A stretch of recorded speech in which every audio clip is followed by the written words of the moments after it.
Bonjour, je suis Laurens van der Acker, directeur design de Renault Group.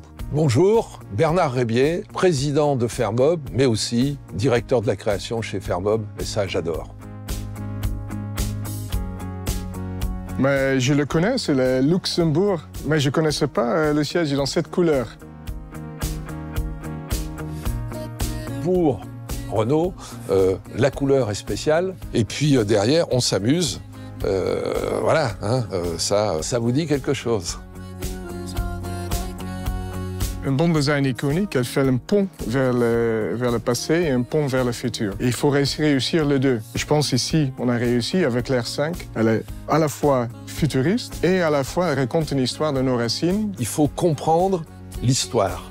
Si on ne comprend pas l'histoire du produit, si on ne s'en imprègne pas profondément, on ne peut pas réussir. Je ne crois pas au miracle. Il faut être 100% dans l'avenir tout en étant 100% dans le passé. C'est ça qui est très difficile et délicat. Ironiquement, malgré toutes les technologies qu'à notre disposition, ça commence toujours avec un papier et un crayon. Après, forcément, on applique le numérique, le digital, le virtuel. On a les outils les plus high-tech et les plus artisanaux en même temps.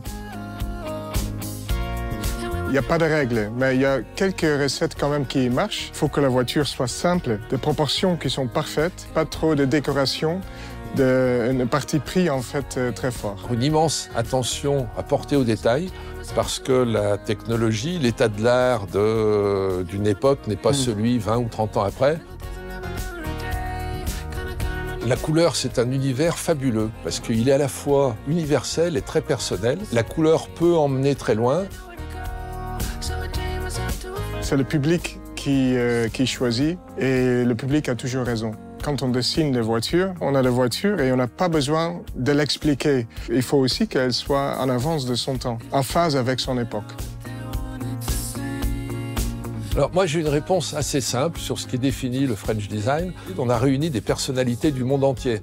Par exemple Paola Antonelli, la curatrice design du MoMA, enfin des grandes personnalités au niveau mondial. Nous avons défini 10 valeurs du design français et à la fin, celui qui résumait le mieux, c'était un je ne sais quoi. La France a un côté impertinent, mais aussi ironique. Il n'y a pas beaucoup de marques qui peuvent avoir un certain sens d'humour dans leur voiture. D'où le petit coq qui est dans les émaillages de vitre.